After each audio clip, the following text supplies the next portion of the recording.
கர்நாடகாவில் சிறுமியை பாலியல் வன்கொடுமை செய்து கொலை செய்தவரை போலீசார் என்கவுண்டரில் சுட்டுக் கொன்றுள்ளனர்.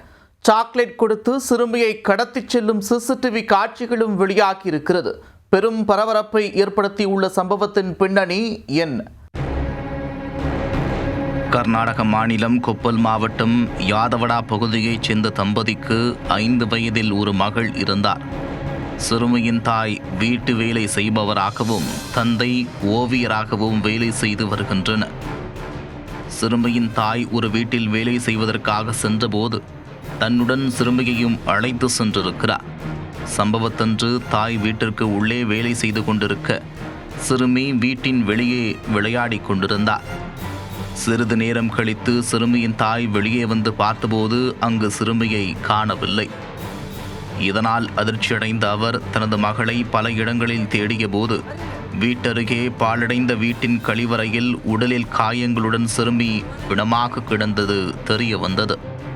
சம்பவ இடத்திற்கு விரைந்து வந்த போலீசார் சிறுமியின் உடலை மீட்டு தீவிர விசாரணையில் இறங்கினர். அங்கிருந்த கண்காணிப்பு கேமரா காட்சிகளை ஆய்வு செய்த போது சிறுமியை இளைஞர் ஒருவர் சாக்லேட் கொடுத்து கடத்தி செல்வது தெரிய வந்தது. சிறுமியை தூக்கிச் சென்ற இளைஞர் அவரை பாலியல் வன்கொடுமை செய்து கழுத்தை நெரித்து கொலை செய்திருக்கிறார். சிறுமிக்கு நேர்ந்த கொடுமையை அறிந்த பொதுமக்கள் மற்றும் பெண்கள் பெரும் போராட்டங்களை நடத்த தொடங்கிவிட்டனர். கொலைகாரனின் கொடும்பாவிகளை எரித்து அரசியல் கட்சியினரும் போராட்டம் நடத்தினர். இளைஞர்கள் சிலர் கூடி குற்றவாளியை விரைந்து கண்டுபிடிக்க கோரி சாலை மறியல் போராட்டத்தில் ஈடுபட்டனர். சம்பவம் நடந்த இடத்திலிருந்த கண்காணிப்பு கேமராவில் பதிவான காட்சிகளின் அடிப்படையில் இளைஞர் ஒருவரை நேற்று மதியம் போலீசார் கைது செய்தனர்.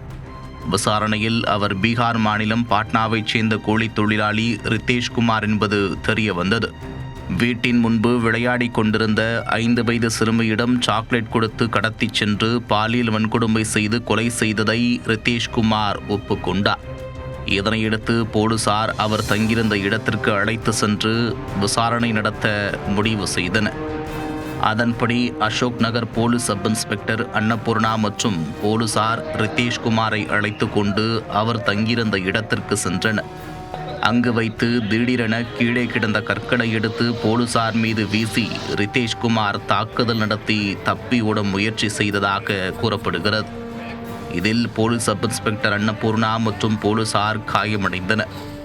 அப்போது சப் இன்ஸ்பெக்டர் அன்னபூர்ணா தன்னிடமிருந்த துப்பாக்கியை எடுத்து தற்காப்பிற்காக ரித்தேஷ்குமாரை நோக்கி 2 முறை சுட்டிருக்கிறார். இதில் ரித்தேஷ்குமாரின் மார்பில் குண்டு பாய்ந்து அவர் சம்பவ இடத்திலேயே உயிரிழந்து விட்டார்.